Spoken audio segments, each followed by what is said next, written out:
ಎಲ್ರಿಗೂ ನಮಸ್ಕಾರ. Welcome back to our YouTube channel Poorna vlogs. ನಾನಿವತ್ತು ನವರಾತ್ರಿಯ 6ನೇ ದಿನ ಬಂದು ಕಾತ್ಯಾಯನಿ ದೇವಿನ ಆರಾಧನೆ ಮಾಡೋದನ್ನು ಹೇಳ್ತಾ ಇದ್ದೀನಿ. ಹಾಗೆ ಇವತ್ತು ದೇವರಿಗೆ ಬಂದುಬಿಟ್ಟು ನಾನು ಹುತ್ತದ ಮಣ್ಣಿನ ದೀಪನ ಹಚ್ಚೋಣ ಅಂತ ಸಂಕಲ್ಪ ಮಾಡ್ಕೊಂಡಿದ್ದೆ. ಹಾಗಾಗಿ ನೆನ್ನೆನೇ ಹುತ್ತದ ಮಣ್ಣನ್ನು ಸ್ವಲ್ಪ ತರಿಸ್ಕೊಂಡು ಅದನ್ನೆಲ್ಲ ಕ್ಲೀನಾಗಿ ಸ್ವಚ್ಛ ಮಾಡಿಬಿಟ್ಟು ಅದಕ್ಕೆ ಸ್ವಲ್ಪ ಹಾಲು ಹಾಗೆ ಅರಿಶಿನ ಮತ್ತು ಗೋಮೂತ್ರನ ಸೇರಿಸಿ ಮತ್ತು ತುಂಬಿದ ಕೊಡ ಇರುತ್ತಲ್ಲ ಅದು ನೀರು ತೊಗೊಂಡು ಈ ರೀತಿಯಾಗಿ ಕಲಿಸ್ಕೊಳ್ತಾ ಇದ್ದೀನಿ. ಈ ರೀತಿ ಹುತ್ತದ ಮಣ್ಣಿನ ದೀಪ ಮಾಡೋದ್ರಿಂದ ನಮ್ಮಲ್ಲಿರ್ತಕ್ಕಂಥ ನಾಗದೋಷಗಳೆಲ್ಲ ಪರಿಹಾರ ಆಗುತ್ತೆ. ಹಾಗೆ ನಾನು ಸಂಕಲ್ಪ ಮಾಡ್ಕೊಂಡಿದ್ದೆ ಈ ರೀತಿಯಾಗಿ ಇವತ್ತಿನ ದಿನ ಬಂದು ಈ ರೀತಿ ದೀಪ ಹಚ್ತೀನಿ, ಹಾಗೆ ನಾಳೆ ಮತ್ತೆ ಬೇರೆ ದೀಪ ಹಚ್ತೀನಿ ಅಂತ ಅಂದ್ಕೊಂಡಿದ್ದೆ. ಅದೇ ಪ್ರಕಾರವಾಗಿ ನಾನಿವತ್ತು ಹುತ್ತದ ಮಣ್ಣಿನಿಂದ ನಾನೇ ನನ್ನ ಕೈಯಾರೆ ಈ ರೀತಿಯಾಗಿ ದೀಪವನ್ನು ತಯಾರಿಸ್ಕೊಂಡು ಬನ್ನಿ ಮರಕ್ಕೆ ತಗೊಂಡು ಹೋಗಿ ಪೂಜೆ ಮಾಡ್ತೀನಿ. ಹಾಗೆ ಇಲ್ಲಿ ನೋಡ್ತಾ ಇದ್ದೀರಲ್ಲ, ಈ ರೀತಿಯಾಗಿ ದೀಪಗಳನ್ನೆಲ್ಲ ತಯಾರಿಸ್ಕೊಂಡಿದ್ದೀನಿ. ಹಾಗೆ ನವರಾತ್ರಿಯ 6ನೇ ದಿನ ಬಂದು ಕಾತ್ಯಾಯನಿ ದೇವಿನ ಆರಾಧನೆ ಮಾಡ್ತಾರೆ ಅಂತ ಹೇಳಿದ್ನಲ್ಲ, ಇವತ್ತಿನ ಬಣ್ಣ ಬಂದು ಬೂದು ಬಣ್ಣ, ಅಂದರೆ ಗ್ರೇ ಕಲರ್ ಅಂತ ಹೇಳ್ತಾರಲ್ಲ ಅದು. ಆ ಸೀರೆನ ನಾನು ಇವತ್ತು ವೇರ್ ಮಾಡಿ ಪೂಜೆ ಮಾಡ್ತಾ ಇದ್ದೀನಿ. ನವರಾತ್ರಿಗೆ ಈ ರೀತಿಯಾಗಿ ದೀಪಗಳನ್ನು ಪ್ರತಿದಿನ ಬೇರೆ ಬೇರೆ ದೀಪಗಳನ್ನು ಜೋಡಿಸ್ಕೊಳ್ಳೋದೇ ನನಗೊಂಥರ ಸಂಭ್ರಮ ಅಂತ ಹೇಳ್ಬೋದು. ಯಾಕಂದರೆ ನಾಳೆ ಯಾವ್ದು ಮಾಡಲಿ, ನಾಡಿದ್ದು ಯಾವ್ದು ಮಾಡಲಿ ಅಂತ ಒಂಥರ ಏನೋ ಒಂದು ಹಂಬಲ ಇರುತ್ತಲ್ಲ, ಹಾಗಾಗಿ ಇವತ್ತು ಈ ರೀತಿಯಾಗಿ ಮಾಡ್ಕೊಂಡಿದ್ದೀನಿ. ಹಾಗೆ ಹೇಗಿದೆ ಆರತಿ ತಟ್ಟೆ ಹೇಗಿದೆ ಅಂತ ಹೇಳಿ ತಿಳಿಸಿ. ಇದಕ್ಕೆ ಸುತ್ತಲೂ ಅರಿಶಿನ ಕುಂಕುಮ ಹಚ್ಚಿಬಿಟ್ಟು ಮತ್ತು ಒಂದು ಸೈಡಲ್ಲಿ ಹೂವಿನ ಅಲಂಕಾರ ಮಾಡಿದ್ದೀನಿ. ಹಾಗೆ ಇದಕ್ಕೆ ಬತ್ತಿ ಕೂಡ ಹಾಕಿದ್ದೀನಿ. ಬತ್ತಿ ಹಾಕಿಬಿಟ್ಟಿಟ್ಟಿದ್ದೆ, ಹೋಗುವಾಗ ಎಣ್ಣೆ ಹಾಕ್ಕೊಳ್ಳೋಣ ಅಂತ, ಯಾಕಂದರೆ ಎಣ್ಣೆ ಸೋರುತ್ತೆ ಅಂತ ಹೇಳಿಬಿಟ್ಟು ಬತ್ತಿ ಮಾತ್ರ ಹಾಕಿದ್ದೀನಿ. ಫೈನಲ್ ಆಗಿ ಈ ರೀತಿ ಕಾಣ್ತಾ ಇದೆ. ಮಣ್ಣಿನ ದೀಪ ಮಾಡೋದ್ರಿಂದ ತುಂಬ ಒಳ್ಳೆಯದು. ಹಾಗೆ ಈ ರೀತಿ ಮಾಡ್ಕೊಳ್ಳಿ, ನಿಮಗೂ ಇಷ್ಟ ಆದರೆ ಮಾಡಿಕೊಂಡು ಈ ರೀತಿಯಾಗಿ ಹಾಗೆ ಇದನ್ನ ತೊಗೊಂಡು ಹೋಗಿ ದೇವರು ನಾವೇನು ರೆಡಿ ಮಾಡ್ಕೊಂಡಿದ್ನಲ್ಲ ಆ ತಟ್ಟೆಯಲ್ಲಿ ಇಟ್ಕೊಳ್ತೀನಿ. ನೋಡ್ತಾ ಇದ್ದೀರಲ್ಲ, ಹೊರಗಡೆ ಈ ರೀತಿಯಾಗಿ ರಂಗೋಲಿ ಹಾಕಿದ್ದೆ ಇವತ್ತು.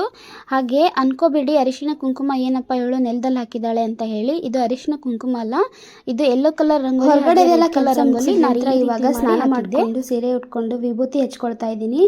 ಇವತ್ತು ಬಂದು ಬೂದು ಕಲರ್ ಬಣ್ಣ ಅಂತ ಹೇಳಿದ್ನಲ್ಲ, ಆ ಸೀರೆನ ಉಟ್ಕೊಂಡು ಇವಾಗ ಸಿಲ್ವರ್ ಕಲರ್ ಅಂದರೆ ಸಿಲ್ವರ್ ಜ್ಯುವೆಲರೀಸ್ ಇರ್ತಾವಲ್ಲ ಅದನ್ನು ವೇರ್ ಮಾಡ್ತಾ ಇದ್ದೀನಿ. ಹಾಗೆ ಬೊಟ್ಟಿಟ್ಕೊಂಡು ಸಿಂಧೂರ ಎಲ್ಲ ಕುಂಕುಮ ಹಚ್ಕೊಂಡು ಇವಾಗ ಪೂಜೆಗೆ ರೆಡಿ ಆಗಿದ್ದೀನಿ.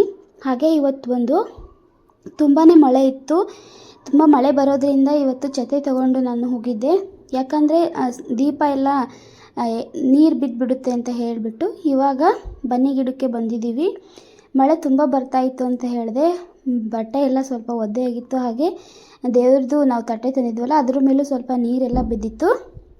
ಪರವಾಗಿಲ್ಲ, ಅದನ್ನೇ ಇದು ಮಾಡ್ಕೊಳ್ತಾ ಹೇಗೋ ಅಡ್ಜಸ್ಟ್ ಮಾಡ್ಕೊಂಡು ಪೂಜೆ ಮಾಡಿದ್ವಿ.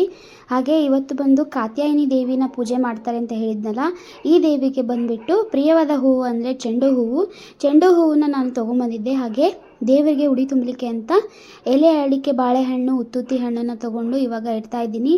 ಹಾಗೆ ಈ ದೇವಿಗೆ ಬಂದು ಸೇಬು ಹಣ್ಣಿನ ರಸಾಯನ ಮಾಡ್ಕೊಂಬಂದಿದ್ದೆ ನಾನು ಪ್ರಸಾದಕ್ಕೆ ಅಂತ ಹೇಳಿಬಿಟ್ಟು, ಅದನ್ನು ಕೂಡ ಹಾಕಿದ್ದೀನಿ. ಹಾಗೆ ಕಡಲೆಪಪ್ಪು ನಾರ್ಮಲಾಗಿ ತರ್ತೀವಲ್ಲ ಅದನ್ನು ಕೂಡ ಹಾಕ್ತಾ ಇದ್ದೀನಿ.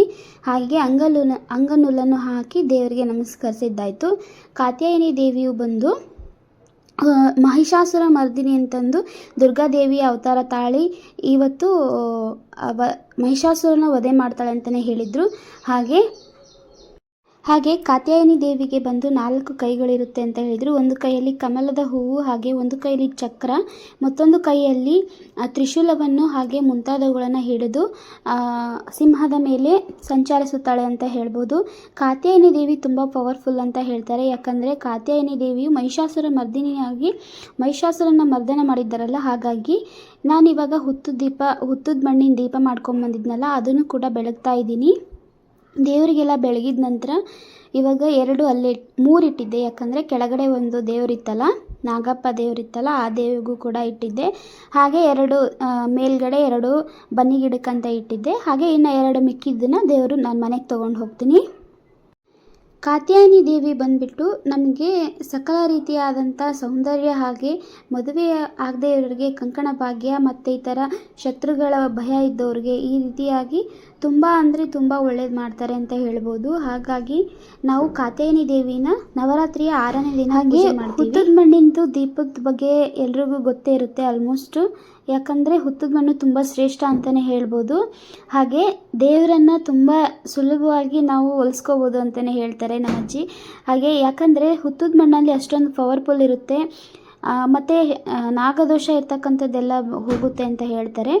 ಹಾಗೆ ಇಲ್ಲಿ ನೋಡ್ತಾ ಇದ್ದೀರಲ್ಲ, ನಾನು ಬನ್ನಿ ಗಿಡಕ್ಕೆ ಇವಾಗ 5 ಎಳೆ ಅಂಗನೂಲನ್ನು ಹಾಕಿಬಿಟ್ಟು ಪ್ರದಕ್ಷಿಣೆಯನ್ನು ಕೂಡ ಮಾಡ್ತೀನಿ. 5 ಅಥವಾ 9 ಎಳೆ ದಾರನ ಬನ್ನಿ ಗಿಡಕ್ಕೆ ಕಟ್ಟಿ, ಯಾಕಂದರೆ ತುಂಬ ಒಳ್ಳೆಯದು ಅಂತ ಹೇಳ್ತಾರೆ. ಹಾಗೆ ಕಟ್ಟಿದಾದ್ಮೇಲೆ ಪೂಜೆ ಎಲ್ಲ ಮುಗೀತು. ಇವಾಗ ದೇವರ ಆಶೀರ್ವಾದ ತಗೊಳ್ತಾ ಇದ್ದೀನಿ ನಾನು. ಅಂದರೆ ಬನ್ನಿ ಗಿಡಕ್ಕೆ 2 ಕೈಗಳಿಂದ ಮುಟ್ಟಿ ನಮಸ್ಕರಿಸಿ, ಹಾಗೆ ಹಣೆಗೆ ಕುಂಕುಮನ ಹಚ್ಕೊಳ್ತಾ ಇದ್ದೀನಿ.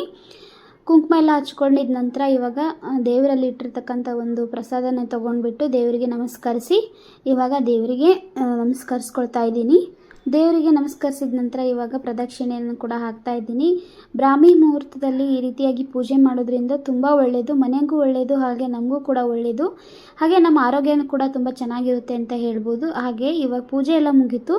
ಪೂಜೆ ಮುಗಿಸ್ಕೊಂಡ ನಂತರ ಮನೆಗೆ ಬಂದಿದ್ದೆ. ನೋಡ್ತಾ ಇದ್ದೀರಲ್ಲ ಇವತ್ತಿನ ರಂಗೋಲಿ ಎಷ್ಟು ಚೆನ್ನಾಗಿದೆ ಅಂತ ಹೇಳಿ. ಇದನ್ನು ಕ್ಲಿಪ್ ತೊಗೊಳಕ್ಕೆ ಆಗಲಿಲ್ಲ, ಯಾಕಂದರೆ ಮಳೆ ಬರ್ತಿತ್ತು. ಆ ಮಳೆಯಲ್ಲಿ ನಾನು ಸ್ವಲ್ಪ ಹೊರಗಡೆ ಬಂದು ಹಾಕ್ಕೊಳ್ಳೋದೇ ಒಂದು ಸ್ವಲ್ಪ ಇವತ್ತು ಇದಾಯಿತು. ಅದರಲ್ಲೂ ವಿಡಿಯೋ ಎಲ್ಲ ರೆಕಾರ್ಡ್ ಮಾಡ್ಕೊಳ್ಳೋಕ್ಕಾಗಲಿಲ್ಲ, ತುಂಬ ಮಳೆ ಇತ್ತು ಅಂತ ಹೇಳಿ. ಹಾಗೆ ಪೂಜೆ ಎಲ್ಲ ಮುಗಿಸ್ಕೊಂಡೆ. ಇವಾಗ ಹೊಸ್ತಿಲು ಪೂಜೆ ನಂತರ ತುಳಸಿ ಪೂಜೆ ಆ್ಯಸ್ ಇಟ್ ಈಸ್.